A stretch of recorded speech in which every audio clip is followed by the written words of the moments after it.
tardes, iglesia. ¿Cuántos están bendecidos por el Señor? Una semana de victoria. 20 con semana de victoria. Una semana de victoria. Sí, aunque hayan luchas, pero el Señor nos da la victoria. Así que gracias, Señor, por una semana de victoria. Amén.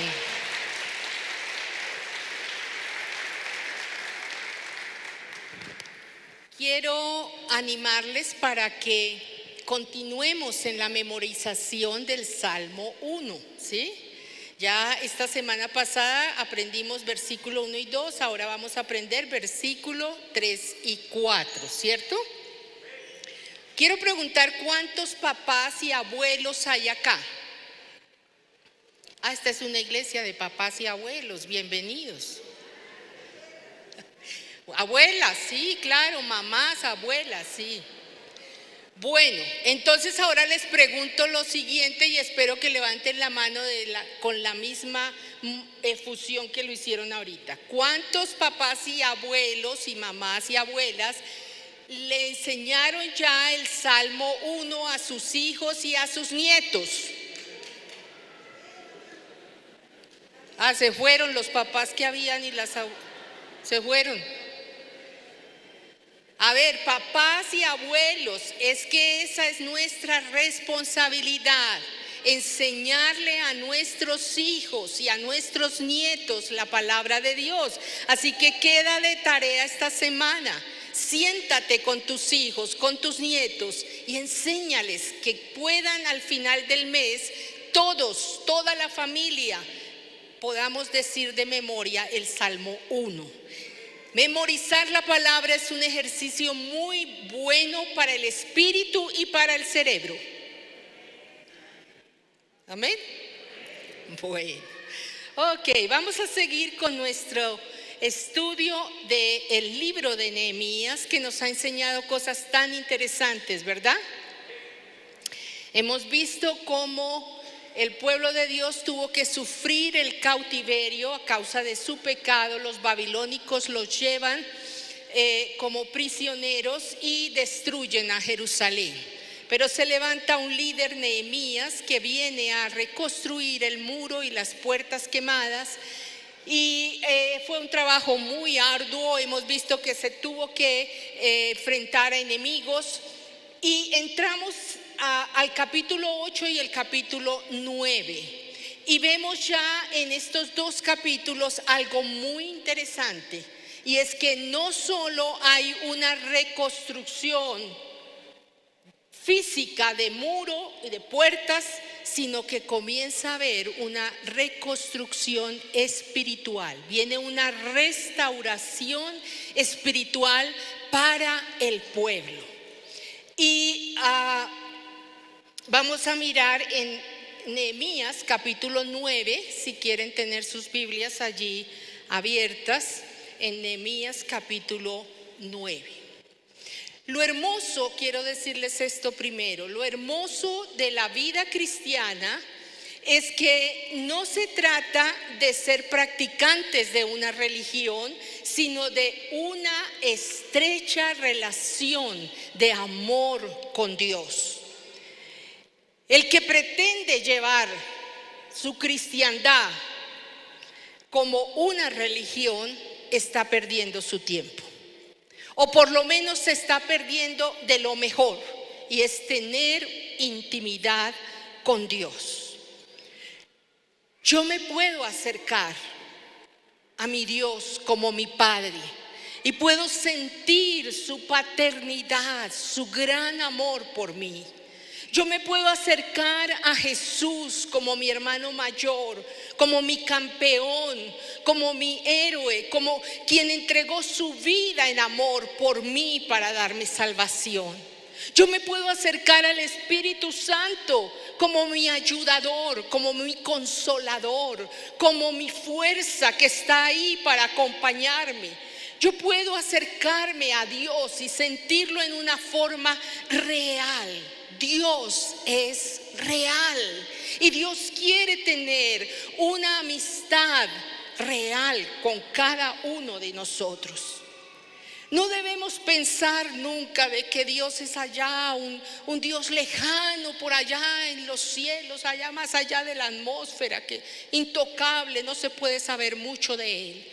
Pero tampoco podemos ponerlo allá en un pedestal y verlo allá como un Dios todo severo que si hacemos algo malo entonces nos cae el juicio de Dios. Y tampoco tenemos que pensar que hay intermediarios, que necesitamos de intermediarios para llegar a Él. No, Dios es un Dios de relaciones. Y todo comenzó en el huerto del Edén, cuando Dios formó a Adán y Eva. Dios les formó porque Dios quería tener un amigo. Dios quería tener una relación de amistad con el hombre. Y es tan lindo leer el texto del capítulo 3 de Génesis cuando dice que Dios se paseaba por el huerto y que Dios venía a visitar a Adán y Eva y a hablar con ellos. Dios quería, a más de haberles dado ese mundo tan precioso para que lo gobernaran y para que lo disfrutaran, Dios quería un amigo, una relación de amistad. Y allí no termina todo. Más adelante vemos esos hombres de la Biblia, del Antiguo Testamento, historias increíbles. La que más me fascina es la de Abraham, que se llamaba el amigo de Dios. Y Abraham tuvo una relación de amistad, de intimidad con Dios maravillosa. Desde que salió de Ur de los Caldeos hasta la tierra prometida que Dios les dio, todo el tiempo Dios y Abraham y Dios estaban hablando en una intimidad maravillosa. Y luego vemos a Moisés. Y Moisés tuvo esos encuentros con Dios impresionantes cuando Dios le entrega las tablas de la ley, cuando Dios le muestra, le habla. ¡Oh, maravilloso! Y luego vemos a David. Y David, ¿qué decir? David se la pasaba en la presencia de Dios todo el tiempo. Pero no debemos pensar que eso fue para los hombres allá en la Biblia, en el Antiguo Testamento. No, eso es para nosotros hoy. Y yo quiero citarles un versículo que yo quiero que entiendan que Dios quiere tener intimidad con nosotros. Y lo que hoy vamos a hablar es volviendo a la intimidad con Dios. Y Mateo capítulo 6 versículo 6 dice así de sencillo: pero tú cuando ores, entra en tu aposento y cuando hayas cerrado la puerta, ora a tu Padre que está en secreto, y tu Padre que ve en lo secreto te recompensará. Cada vez que yo leo ese texto veo la sencillez del Padre Dios en querer mostrarnos el camino tan fácil para acercarnos a Él y querer decirnos: tú quieres estar conmigo, ven, yo estoy atento. Lo único que te pido es privacidad, que busques un lugar privado para estar conmigo, pero yo quiero que nos sentemos juntos y hablemos. Eso es más o menos lo que nos quiere decir Mateo 6:6. Ahora, ¿por qué estoy hablando todo esto? Volviendo a Nehemías, vamos ahora sí a Nehemías, el capítulo 9, y vamos a leer los 3 primeros versículos. Nehemías, capítulo 9. Y dice así: el día 24 del mismo mes se reunieron los hijos de Israel en ayuno y con cilicio y tierra sobre sí, y ya se había apartado la descendencia de Israel de todos los extranjeros, y estando en pie confesaron sus pecados y las iniquidades de sus padres, y puestos de pie en su lugar leyeron el libro de la ley de Dios la 4ª parte del día, y la otra 4ª parte del día confesaron sus pecados y adoraron a Jehová su Dios. Fíjense que aquí en el capítulo 8 y capítulo 9 aparecen 2 personajes. El primero es Nehemías, que es como el líder, el gobernador, el líder administrativo de toda la obra. Y tenemos a Esdras, que es el líder espiritual. Y entre ellos están ahora motivando y llevando al pueblo a una restauración espiritual. Estos 2 capítulos están dando inicio a un avivamiento en Israel. ¿Cuántos quieren un avivamiento? Una visitación de Dios. Avivamiento es una visitación de Dios, ¿sí? Pues bien, vamos a hacer lo que dice acá. Y a través de unos pasos sencillos les voy a decir cómo podemos llegar a esa intimidad con Dios. Y voy a hacerlo rapidísimo porque solo me quedan 15 minutos. Así que trataré de correr. ¿Qué es lo que nos está diciendo aquí Nehemías? Que ellos decidieron reunirse para orar. Y en la oración hicieron ayuno. Y en el ayuno tuvieron un tiempo hermoso de adoración. Y también para escuchar la palabra de Dios. Y en todo esto también hubo confesión de pecados. Todo lo que vemos allí crea un ambiente propicio para que el cielo baje a la tierra. Y eso los lleva a ellos a estar en intimidad con Dios. ¿Qué es? ¿Qué significa la palabra intimidad? Escúchenme bien. Intimidad es ser uno con Dios. ¿Quiere decirlo conmigo? Intimidad es ser uno con Dios.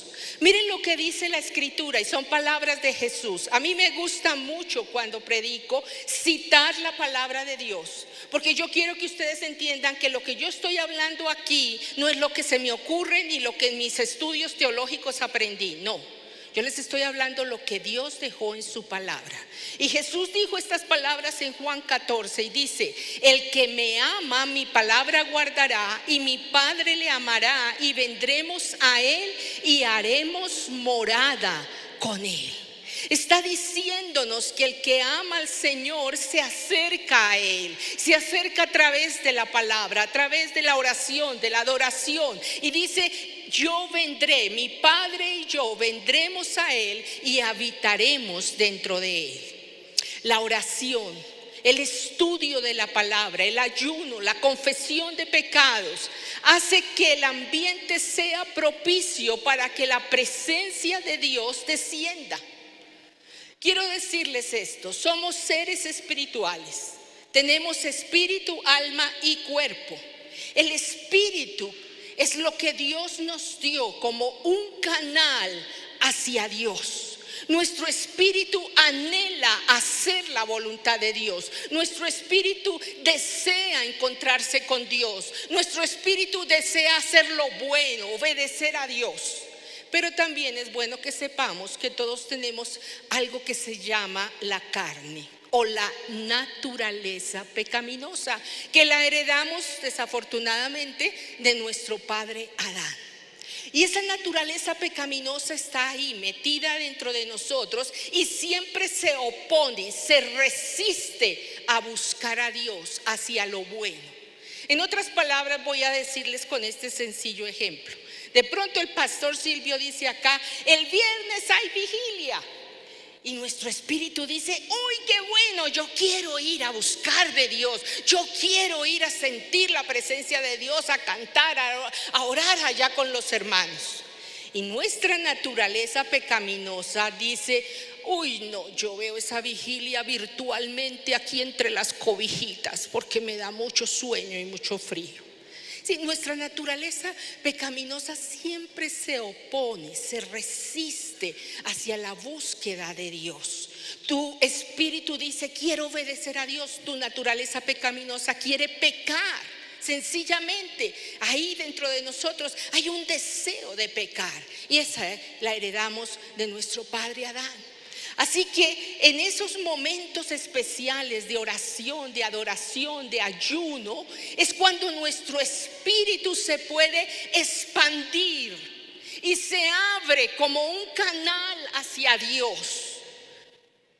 Y nuestra naturaleza pecaminosa se apoca, la tenemos controlada.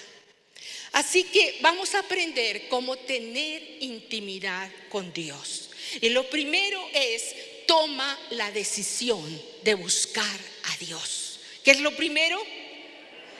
Toma la decisión de buscar a Dios. Es un momento crucial. ¿Saben por qué? Tomar la decisión de buscar a Dios es toda una batalla espiritual. A veces no lo vemos así, lo vemos como tan sencillo, pero no, es una batalla espiritual. Es como cuando el pastor llama aquí a las personas, a los amigos que nos visitan por primera vez y dice: ¿quién quiere entregar su vida a Jesús?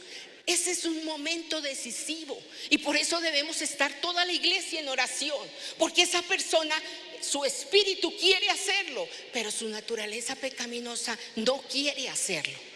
Y ojo, hoy no estoy metiendo al diablo aquí para nada, ese lo tenemos por fuera, solo estoy hablando de la naturaleza pecaminosa, ¿sí?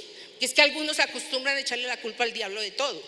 Tampoco lo estoy justificando si él tiene su estrategia, pero nuestra naturaleza pecaminosa es un enemigo que tenemos que saber vencer y controlar. Y decirle: no, tú no mandas, yo decido buscar a Dios, aunque tenga cansancio, aunque tenga fatiga, aunque tenga desánimo, aunque no quiera, pero he decidido, tomo la decisión de buscar a Dios. Es que tú digas: voy a orar, voy a empezar a buscar a Dios en oración. Voy a tomar, como dice Mateo 6:6, un lugar privado. Cuando el evangelio nos dice, y esto fue Jesús enseñándole a sus discípulos: cuando vayan a orar, vayan a un lugar privado y cierren la puerta y hablen. Mira, es algo así. Dios Padre quiere estar con nosotros y Él anhela ese momento. Pero Dios Padre quiere que ese momento sea privado, especialmente para que nada nos distraiga.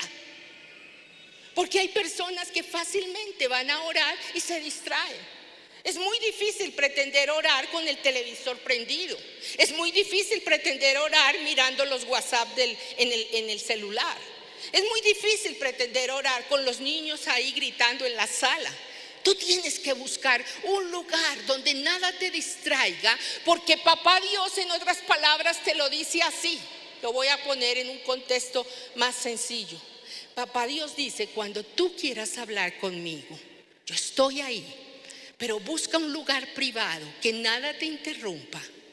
Y créeme, cuando tú llegas a ese lugar privado que escogiste, ya está el Padre ahí esperando por ti.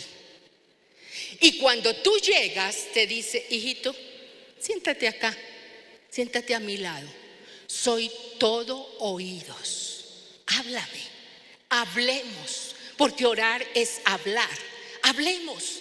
¿No te imaginas tan sublime, tan maravilloso el privilegio que tenemos? No estoy hablando aquí de religiosidad, sino del privilegio tan grande que tenemos, hermanos, amigos que me escuchan, de que tú puedes decidir ir a un lugar privado a buscar a Dios, y allí está el Padre que creó los cielos y la tierra. Allí está esperando por ti, para oírte, para hablar contigo. Toma esa decisión. Jesús dijo en Juan 7:37: si alguno tiene sed, venga a mí y beba. Dios ama esos momentos más que tú y yo. Él ama esos momentos, porque esos momentos donde tú dices: necesito de Dios, voy a orar, voy a buscar la presencia de Dios. En otras palabras, tú estás diciendo: te necesito, Dios, tengo que depender de ti, sin ti no soy nada, te necesito. Y ahí es el momento sublime donde Dios dice: hijo, estaba esperando oírte decir esas palabras. Tomar esa decisión de escuchar a Dios. Y te lo voy a decir en otro texto que es igual de impactante que Mateo 6:6. Apocalipsis 3:20. Dice así: he aquí, yo estoy a la puerta y llamo. Si alguno oye mi voz y abre la puerta, entraré a él y cenaré con él y él conmigo. Hoy. Ese es el cuadro perfecto de intimidad con Dios.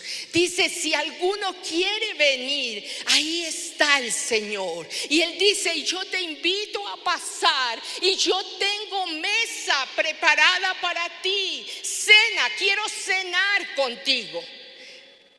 ¿De qué les habla a ustedes cenar con alguien? ¿Acaso no es de los momentos más agradables, cierto? Cuando podemos cenar con las personas que amamos, cuando podemos cenar en familia. Eso nos habla de intimidad. Y Jesús tomó ese cuadro tan hermoso para decirnos, vengan a cenar conmigo. Yo quiero que estemos juntos. ¿Y acaso no dijo lo mismo también Dios en el Salmo 23, el versículo 5? Dice así: aderezas mesa delante de mí en presencia de mis angustiadores, unges mi cabeza con aceite, mi copa está rebosando. Mira, Dios nos está ofreciendo un banquete espiritual. Dios te está llamando a que separes tiempo para Él, donde tú tengas un banquete espiritual, donde te alimentas espiritualmente. Primer paso, toma la decisión. Segundo, habla con Dios. Habla con Dios. Orar es hablar con Dios y permite que salgan las palabras. No tienes que aprenderte de memoria nada, no tienes que orar en forma religiosa, tienes que hacerlo de la forma más espontánea. Y quiero decirte algo más, no lo dice la Biblia, pero es un consejo que les doy. Evita orar mentalmente. Cuando ores, ora verbalmente. Para eso te fuiste a un lugar privado, ¿cierto? Si puedes alzar la voz y orar, no porque Dios esté sordo, pero el hecho de verbalizar hace que tú puedas vivir esa experiencia maravillosa. Y cuando tú empiezas a hablar con Dios, van a salir cada vez más las palabras y va a fluir una conversación hermosa. Muchos dicen, pastora, ves que voy a orar y pasan 5 minutos y ya se me acabaron las palabras, ya no sé qué más decirle. Sí, porque de pronto hasta ahora estás empezando. Pero a medida que conoces a Dios y sientes su presencia, va a fluir más esa conversación. Cuando menos piensa, pasaron ¿a qué horas pasó media hora hablando con Dios? De pronto media hora o una hora no te va a alcanzar para hablar con Dios, para estar un tiempo en su presencia y para que todas esas palabras salgan. Hermanos, amigos, no conviertan el tiempo de oración en hacer una lista interminable de pedidos. Algunos piensan que orar es como cuando hacemos pedidos a domicilio, ¿sí? Tráigame, póngame, hágame, Señor, termina esto, haz esto, lo aquello. No, la oración no es para que hagas listados de pedido únicamente. Sí, a Él le gusta que le pidamos, pero la oración va más allá. Es que te deleites en una conversación con Dios. Es que te deleites en una cena de intimidad con Dios. Es que te deleites en un banquete de gozo con Dios. De que sepas que estás hablando con Él y que Él está allí y que tú puedes disfrutar de su presencia. Ahora, no solo hablas tú, también Él te habla. Y hay momentos de la oración de verdad que uno calla y Él habla. Y no solo eso, sino que uno puede contemplar a Dios.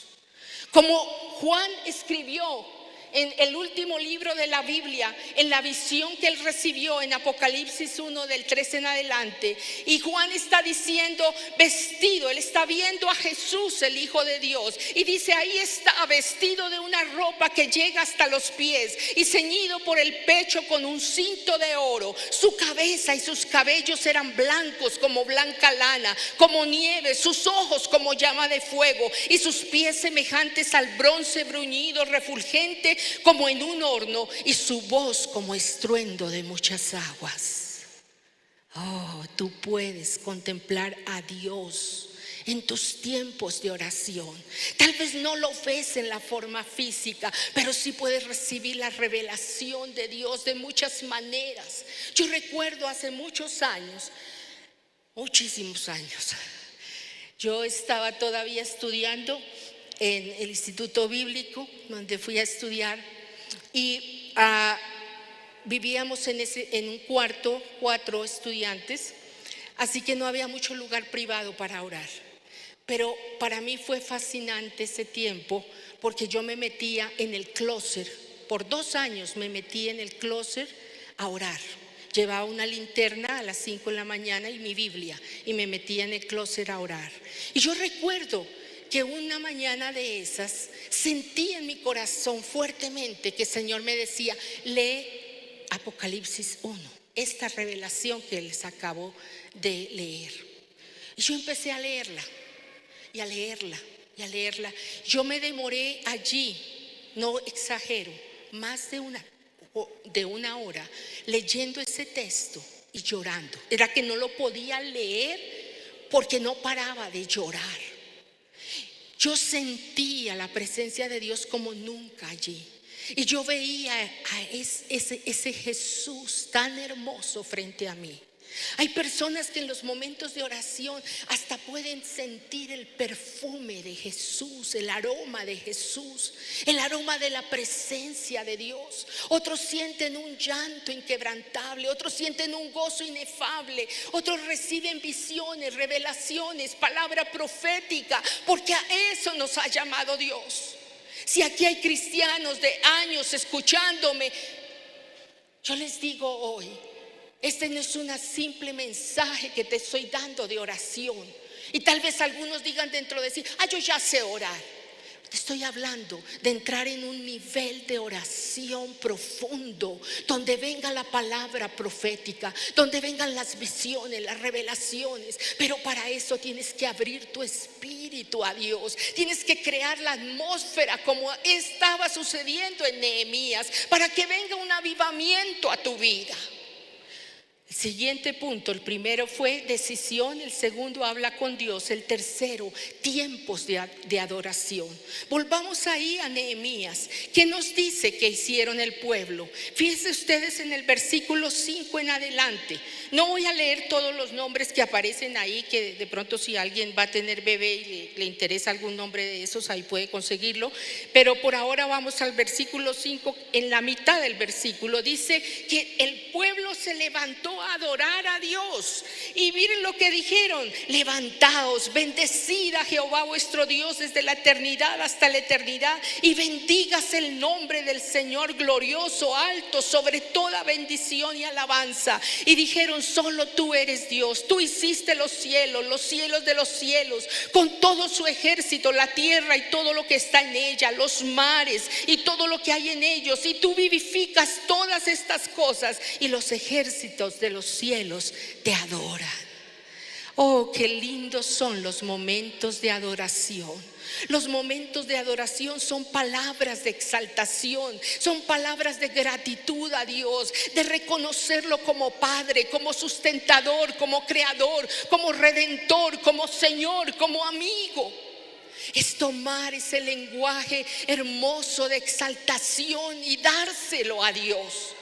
Si alguno dice: es que no sé cómo adorar, toma el libro de los Salmos y dile todas esas palabras hermosas que están en el libro de los Salmos, y ahí vas a aprender a adorar a Dios. Y no solo adora, ponle melodía, no solo dile esas palabras de adoración, sino ponle melodía a los salmos, ponle melodía a tus palabras de adoración, y termina esos tiempos de adoración aún en baile en la presencia de Dios. Alza tus brazos, comienza a hacer el culto en tu casa. No lo hagas el culto solo aquí, haz el culto allá en el lugar privado. Imagínate si todos tenemos cultos de avivamiento en casa, ¿cómo serán los domingos cuando llegamos aquí?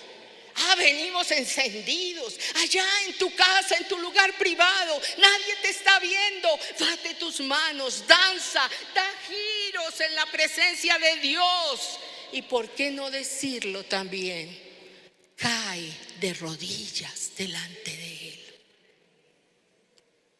pero no caer de rodillas en forma ritual ahí, como que voy a arrodillarme a ver si Dios me ve ahí postrado y me contesta.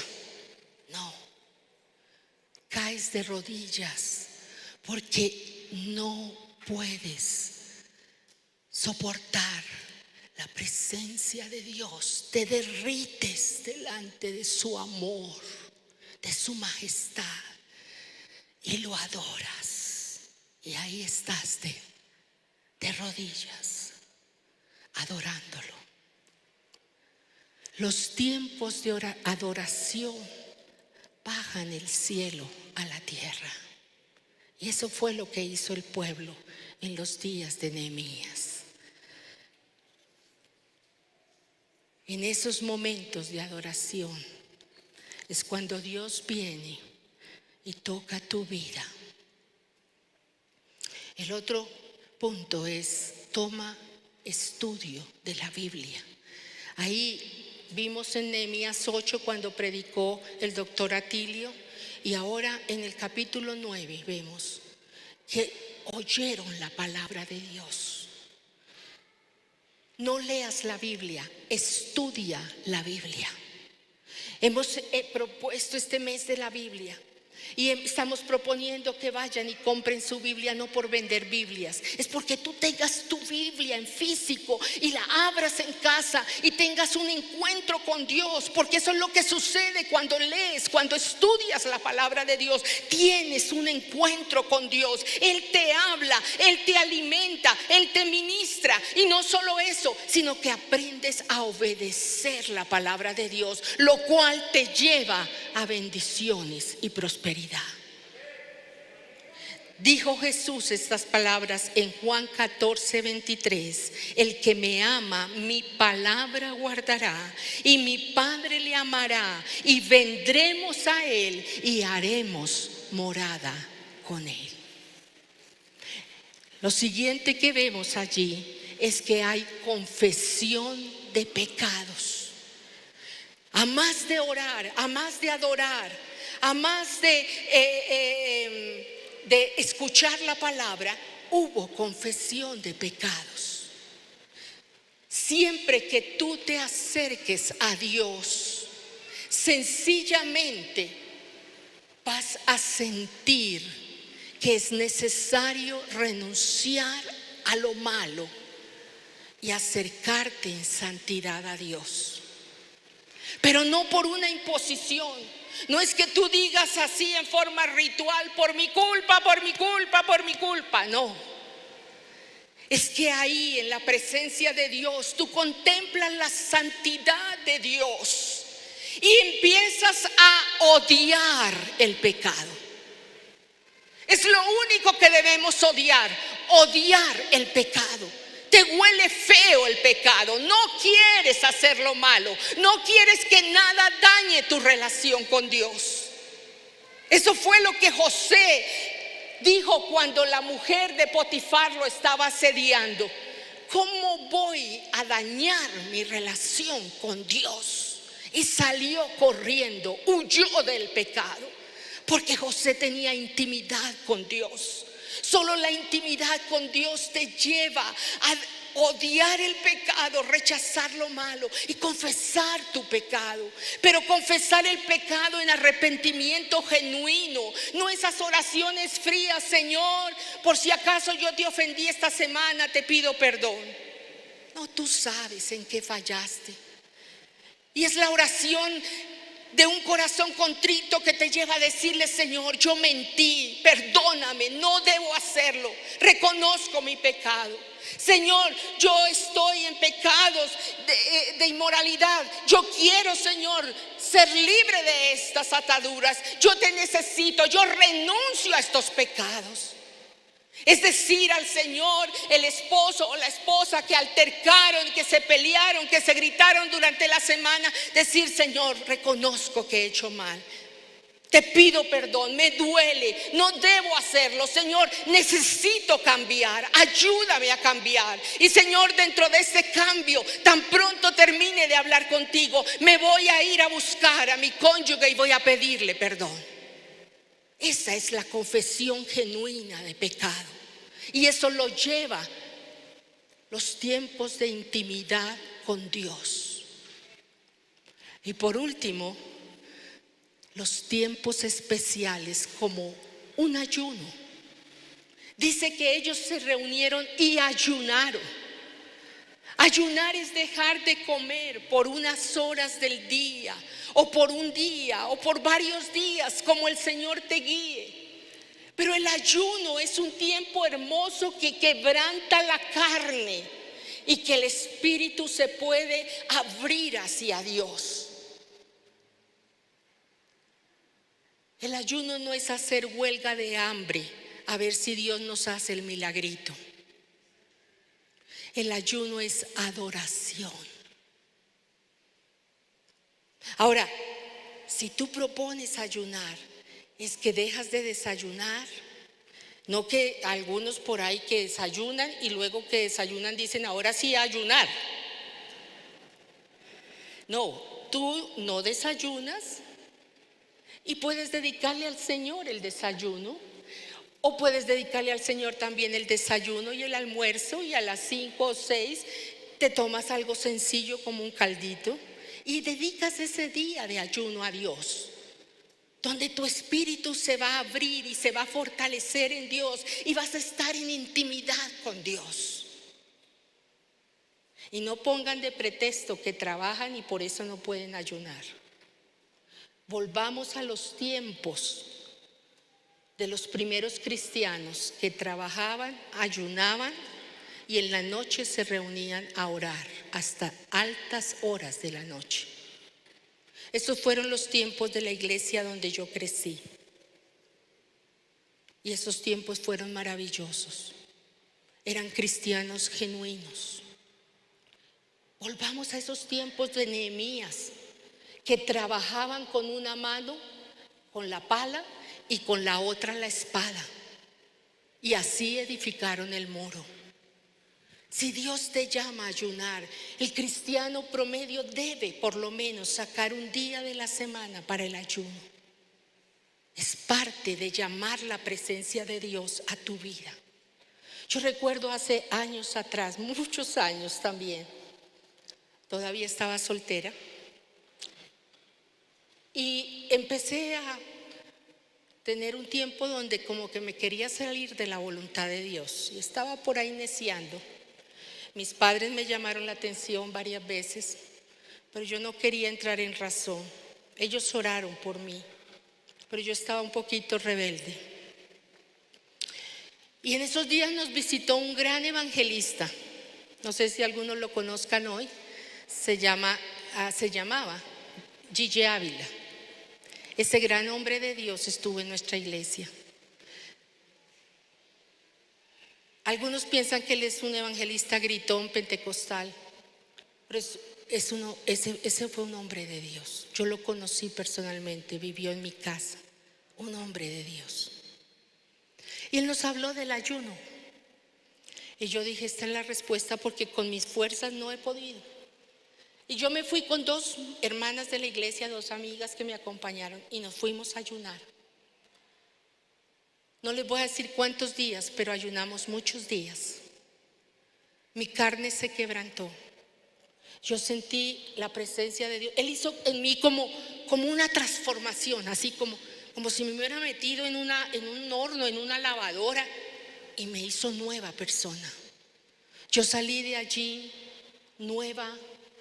Fui a mi casa, le pedí perdón a mis padres, volví a la voluntad de Dios. Fue hermoso. Los ayunos nos acercan a Dios, nos llevan a intimidad con Dios. Y lo último que quiero decirles es que también oremos en el Espíritu Santo. Dice Efesios, orando en todo tiempo, con toda oración y súplica en el Espíritu. Ora en el Espíritu. ¿Qué es orar en el Espíritu? Ora en lenguas. ¿Cuántos aquí han recibido el don de las lenguas? ¿Cuántos? Alcen la mano. Parece que vamos a necesitar varios servicios de ministrar la llenura del Espíritu. Pero los que han recibido el don de lenguas, acostumbra tus tiempos con Dios a hablar en lenguas. Hablar en lenguas te lleva a ti a una intimidad súper especial con Dios. Tu mente no entiende nada de lo que dices, pero tu espíritu entra a la presencia de Dios. Yo les puedo decir que los tiempos más fascinantes que he tenido con Dios son los tiempos donde comienzo a orar en lenguas. Ora en el espíritu. Y aquí le hago un llamado a todos los que han recibido el don de lenguas y casi nunca oran en lenguas. No dejes que ese don quede allí quieto. No lo dejes. Te estás perdiendo de la mejor comunicación con Dios. Aviva el fuego. Ora en esas lenguas celestiales. Y concluyendo, que ya dije 3 veces que voy a concluir.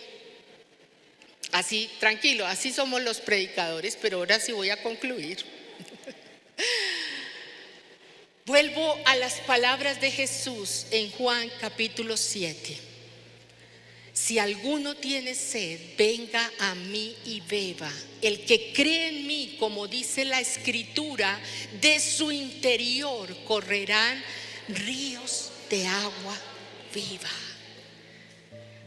En otras palabras, Jesús te dice hoy: si quieres intimar conmigo, ven, acércate a mí. Acércate a través de la oración, a través del estudio de la palabra, a través del ayuno, a través de la adoración. Ven a mí, te estoy esperando. Y cuando tú vienes a esa intimidad, cuando tú entras en esa intimidad con Dios, ríos de agua viva corren en tu interior. ¿De qué ríos hablamos? De ríos de amor, de ríos de paz, de ríos de gozo, de ríos de paciencia, de amabilidad, de bondad, de fidelidad, de mansedumbre, de dominio propio, el fruto del Espíritu Santo, ríos de fe, ríos de poder, ríos de sanidades, ríos de milagros, ríos de la revelación de Dios. ¿Y saben qué traen los ríos?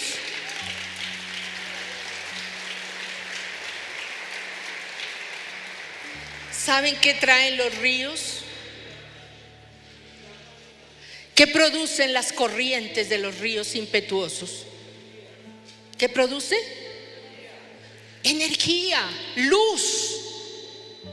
Los ríos del Espíritu en ti hacen que la luz de Jesucristo resplandezca en toda su gloria sobre ti, y ahí es cuando vienen las revelaciones de Dios a tu vida.